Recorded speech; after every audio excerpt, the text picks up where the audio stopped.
শিক্ষাকর্মী নিয়োগের প্রস্তুতি রাজ্যের তরফ থেকে উচ্চ প্রাথমিকে মাধ্যমিক উচ্চ মাধ্যমিকে নিয়োগের প্রস্তুতি ইতিমধ্যেই শুরু হয়ে গেছে এবং কোন ক্লাসে কত পড়ুয়ার সংখ্যা রয়েছে, কত শিক্ষক শিক্ষাকর্মী রয়েছে, আরো বেশ কিছু বিষয়ে রিপোর্ট চেয়েছে স্কুল শিক্ষা দপ্তর।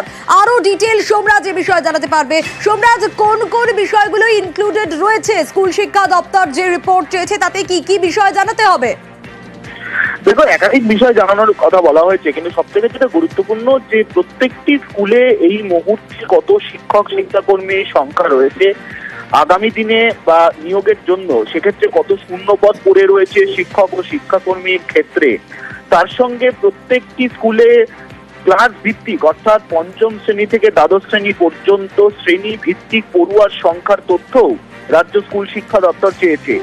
এর দরুন যেটা মনে করা হচ্ছে যে উচ্চ প্রাথমিক অর্থাৎ পঞ্চম থেকে অষ্টম, তারপর নবম দশম মাধ্যমিক এবং একাদশ দ্বাদশ উচ্চ মাধ্যমিক, এই তিনটি স্তরে শিক্ষক নিয়োগের তৎপরতা শুরু করছে রাজ্য। সেই কারণেই রাজ্য জুড়ে সরকারি এবং সরকারি অনুমোদিত স্কুলগুলির এই তথ্য চাওয়া হয়েছে বলেই মনে করা হচ্ছে। তার সঙ্গে দেখা যাচ্ছে যে একাধিক স্কুলে ছাত্রছাত্রীদের তুলনায় শিক্ষকদের সংখ্যা অনেকটাই বেশি রয়েছে।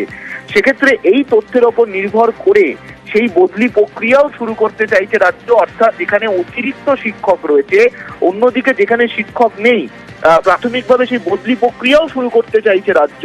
তাই এই দুটিকে মাথায় রেখেই রাজ্য স্কুল শিক্ষা দপ্তর প্রত্যেকটি স্কুলের প্রধান শিক্ষক এবং তারপর প্রত্যেকটি জেলার স্কুল পরিদর্শকদের থেকে এই রিপোর্ট চাওয়া হয়েছে।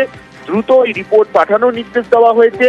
যে ফরম্যাট দেওয়া হয়েছে রাজ্য স্কুল শিক্ষা দপ্তরের তরফে, সেখানে কিভাবে এই তথ্যগুলি দিতে হবে তারও বিস্তারিত বিষয় উল্লেখ করে দেওয়া হয়েছে।